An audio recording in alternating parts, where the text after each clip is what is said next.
চলো বন্ধুরা, শান্ত থাকো। যা হওয়ার হয়েছে। সবচেয়ে গুরুত্বপূর্ণ বিষয় হলো আমরা যেন শান্ত থাকি।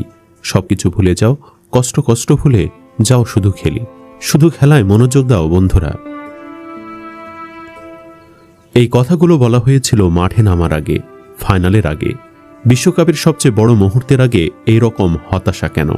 কিন্তু একটু লক্ষ্য করুন, 2022 সালে ফাইনালের আগে মেসি বলেছিলেন, আজ রাতে মাঠে গিয়ে প্রতিপক্ষকে গ্রাস করে আসব।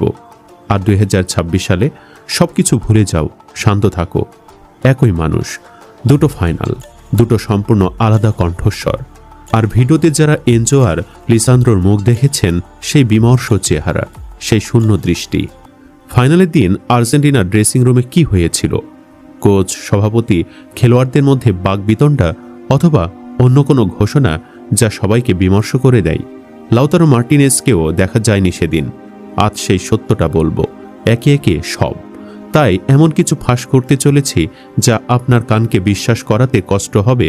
তাই ভিডিওটি শেষ পর্যন্ত না দেখলে মিস করবেন সেই অবিশ্বাস্য তথ্য। 2022 সাল, কাতার, লুসাইল স্টেডিয়াম। ফাইনালের আগে গোলকিপার ফ্রাঙ্কো আরমানি বলেছিলেন, মেসির কথাগুলো আমাকে মাঠে ঢুকে প্রতিপক্ষকে গিলে ফেলতে উৎসাহিত করেছিল। সে রাতে কি হয়েছিল? আর্জেন্টিনা চ্যাম্পিয়ন হয়েছিল। 2026 সাল, নিউ ইয়র্কের মেটলাইফ স্টেডিয়াম। মেসি বললেন, সবকিছু ভুলে যাও। খেলোয়াড়দের মুখে কোনো আগুন নেই, কোনো উত্তেজনা নেই, শুধু শূন্যতা। কেন? কারণ মাঠে নামার আগেই কিছু একটা হয়েছিল। অনেক মিডিয়ায় ও আর্জেন্টিনার বিশেষজ্ঞরা আলোচনা করছে, ট্রাম্পের হস্তক্ষেপ আছে, ম্যাচ বিক্রি করে দিছে।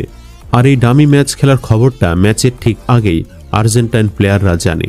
ফলে তারা এটা মেনে নিতে পারেনি সহজভাবে। তাই ড্রেসিং রুম উত্তাল ছিল।